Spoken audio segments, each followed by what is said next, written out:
Shalom.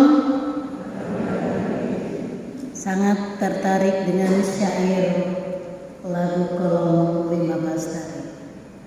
Ku berdiri atas firman. Apa pemahaman kita dengan syair? Artinya bahwa kita diajak untuk melandasi hidup yang kita jalani ini dengan firman. Tidak hanya sekedar berdiri, tetapi berpegang teguh, hidup berpaut, tinggal di dalam firman. Sehingga syair lagu yang sering kita nyanyikan, firman-Mu pelik menjadi suluh bagi langkah hidup. Ini yang disampaikan oleh Paulus kepada jemaat yang ada di Roma. Karena itu Roma pasal 1 sampai 11 dia bicara tentang pemahaman teologi, ajaran-ajaran yang mendasar tentang iman Kristus, supaya betul-betul jemaat tahu di sini landasannya, di sini tempat dia bertumbuh. Seperti syair lagu tadi, ku berdiri di atas firman. Artinya bahwa kalau kita tahu landasan kita bertumbuh pada firman Tuhan, kita akan menjadi bangunan Allah yang hidup, bangunan Allah yang menjadi berkat bagi orang lain. Saudara-saudara yang dikasihi oleh Tuhan Yesus Kristus, di sekitar kita ada begitu banyak polemik, ada begitu banyak konflik, ada begitu banyak persoalan. Dunia kita adalah dunia yang dipenuhi dengan berbagai persoalan. Tidak hanya di jemaat, tidak hanya di tengah-tengah masyarakat, di keluarga pun, di kelompok yang terkecil pun, suami istri, orang tua dan anak sering mengalami perbedaan pendapat. Karena itu Rasul Paulus melihat hal ini sangat penting. Karena itu dia memulaikan dengan mengatakan, yang kuat berkewajiban memiliki keharusan menopang yang lemah, supaya ketika yang kuat menopang yang lemah, maka mereka membangunnya untuk kebaikan dan akan menjadi sehati, sepikir, satu hati, satu suara untuk memuliakan Tuhan. Saudara-saudara, bagaimana supaya yang kuat ini dapat menopang, membantu yang lemah untuk kebaikan yang lemah? Siapa yang dimaksudkan yang kuat? Yang kuat adalah orang yang dewasa iman. Yang kuat adalah orang-orang yang menunjukkan kasih yang sejati. Yang kuat adalah orang yang hidupnya bergantung dari firman Tuhan dan dihidupi oleh firman Tuhan. Kalau boleh saya bertanya, apakah kita tergolong orang yang bukan fisik kuat, bukan finansial kita kuat, tetapi kuat dalam imannya? Apakah saya dan saudara-saudara adalah orang yang, puji Tuhan kalau kita katakan dalam hati, kita orang yang, artinya bahwa kita tidak mudah terpengaruh, tidak mudah tergoncang, tidak mudah terpicu oleh berbagai persoalan di sekitar kita, oleh berbagai konflik di antara kita. Kita bukan provokator. Kita mampu seperti perenungan minggu yang lalu, kita berhikmat, berakal budi, mampu melihat persoalan secara objektif mungkin. Siapa yang lemah? Yang lemah adalah orang yang tidak dewasa dalam iman, yang tidak berpaut, yang tidak bergantung pada firman Tuhan. Dia mudah diprovokasi. Dia begitu ragu-ragu. Dia tidak percaya. Dan saya berharap kita tidak tergolong orang yang lemah iman. Karena itu ada kewajiban dari kita yang merasa diri kuat. Bukan dalam pengertian kita harus menyombongkan kerohanian kita. Tetapi orang yang kuat berkewajiban membantu yang lemah.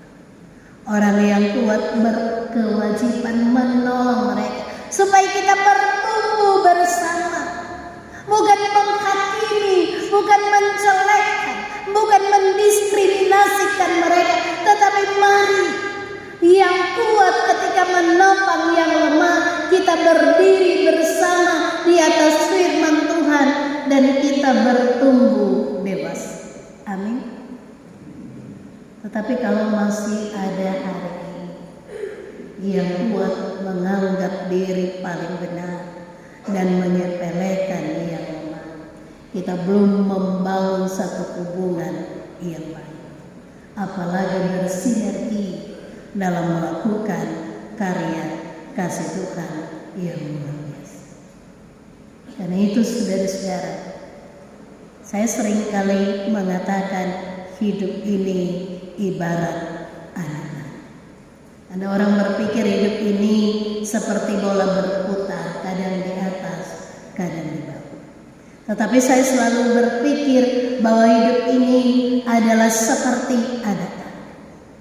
Ketika saudara-saudara sudah berada di anak tangga yang kesekian, angkatlah, peganglah mereka yang ada di bawah kita. Tariklah mereka supaya mereka boleh naik ke atas.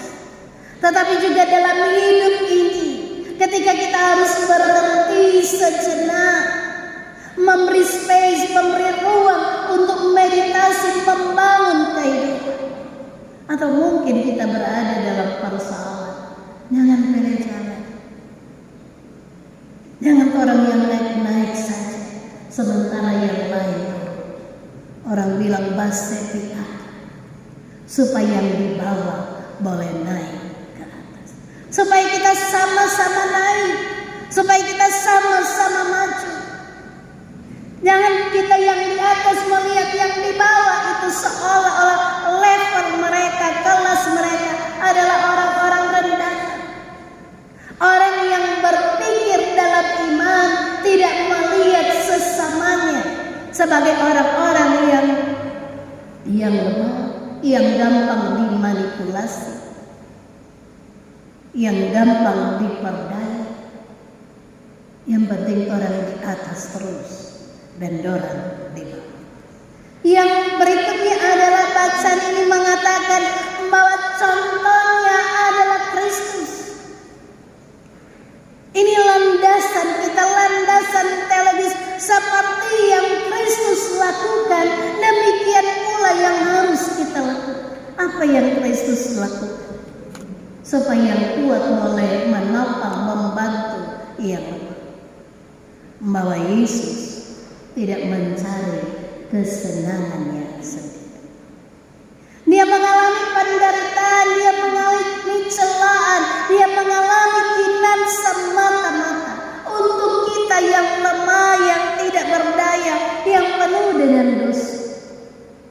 Kan itu supaya hidup ini berlangsung bahagia, harmoni, penuh kedamaian. Setiap kita jangan coba cari kesenangan kita sendiri. Karena di dunia ini dosa yang sering melanda kita adalah egosentris. Harus saya dan tidak orang lain. Karena itu bacaan kita harus berusaha kalau boleh. Apa yang kita lakukan adalah untuk mencari kesenangan sesama. Sehingga kalau demikian dunia ini tidak penuh konflik dan persoalan. Karena Roma 14 kalau kita membaca dikatakan soal kerajaan Allah bukan makanan dan minuman, tetapi kerajaan Allah adalah kebenaran, damai sejahtera dan sukacita oleh Roh. Tetapi kalau kita mencari kesenangan sendiri-sendiri, menghalalkan segala cara, yang penting orang senang, maka itu akan berdampak konflik, pertikaian, perselisihan di antara kita. Seorang ibu walaupun dia benar, dia akan mengalah untuk kebahagiaan suami dan anak-anaknya. Kalau semua ibu berpikir seperti ini, dan kalau suami berpikir seperti ini, kita istri selalu mengalah walaupun dia benar, maka rumah tangga pasti bahagia. Amin. Saya berharap kita selalu bahagia dan diberkati Tuhan. Selanjutnya, bacaan ini juga mengatakan kepada kita bahwa kalau orang melakukan seperti itu, semoga Allah ada berkat Allah yang akan mengiringi langkah kita, sehingga kita satu hati, satu suara memuji dan memuliakan nama Tuhan. Ini harapan bergereja kita adalah supaya masing-masing kita akan menjadi orang-orang yang saling menyenangkan hati satu sama lain, sehingga dikatakan orang semua diberkati. Yang kedua adalah yang berkaitan dengan tema kita, terimalah seorang atau satu sama lain untuk kemuliaan. Menerima. Bagaimana kita menerima? Apakah yang penting sekedar terima? Ketika kita menikah misalnya, kita menerima tidak hanya kelebihan pasangan hidup kita, tetapi menerima kekurangannya, menerima keluarganya, menerima kelemahan. Artinya bahwa ini juga menjadi panduan bagi kita membangun kehidupan. Karena itu ada 5 hal yang boleh saya katakan berkaitan dengan menerima satu sama lain untuk kemuliaan. Yang pertama, ketika kita menerima, kita merasakan bahwa kita memahami bahwa pasangan hidup kita atau orang-orang di sekitar kita sama dengan kita. Artinya bahwa kita bukan hanya kita yang kuat, yang kokoh, kita juga sadar bahwa kita punya kelemahan dan kekurangan. Karena itu menerima dalam pengertian kita paham, sadar saya ini punya kekurangan. Karena itu kita harus menerima kekurangan orang. Menerima berarti memahami. Menerima berarti kita bersabar. Dia harus bertumbuh dalam imannya. Dia belum jadi seperti kita misalnya. Sabarlah menghadapi jemaat dengan berbagai karakter dan perbedaan pendapat. Karena itu menerima dalam pengertian juga mengampuni. Bahwa tidak semua anggota jemaat sama dengan pikiran kita. Tetapi kalau kita menerima, itu berarti kita mau membuka ruang untuk hidup bersama dengan mereka. Ganti lain kali orang mengeluh, kecewa, siapa dia begini, siapa kita suami istri 10 tahun berkeluarga seperti ini. Belajarlah untuk menerima pasangan hidup kita apa adanya. Mereka bukan super power, mereka bukan superman atau superwoman. Mereka adalah sama dengan kita, yang penuh kelemahan dan kekurangan. Yang kedua, mengasihi tanpa batas. Artinya bahwa untuk menerima kita harus terus mengasihi apapun dan bagaimanapun. Katakanlah kepada diri kita, Katakanlah di dalam hati kita, saya mengasihi. Katakanlah kepada orang lain, saya mengasihi apapun dan bagaimanapun dia. Dalam suka duka, sehat atau sakit, apakah dia membalas kasih kita atau membenci kita? Mengasihilah tanpa syarat, tanpa batas, seperti Tuhan mengasihi. Tuhan mengasihi umat Israel dan menjadikannya berkat bagi bangsa-bangsa, dan itulah yang menjadi landasan kita melakukan untuk menerima satu sama lain, supaya semua bangsa akan memuji Tuhan, supaya tidak ada kepincangan dalam hidup ini, supaya kita bertumbuh bersama dalam iman kepada Tuhan. Yang ketiga ada hargailah perbedaan. Untuk menerima satu sama lain harus kita mampu melihat dia ini berbeda. Pendidikannya, latar belakang keluarganya, karakternya. Dia tidak harus sama dengan saya.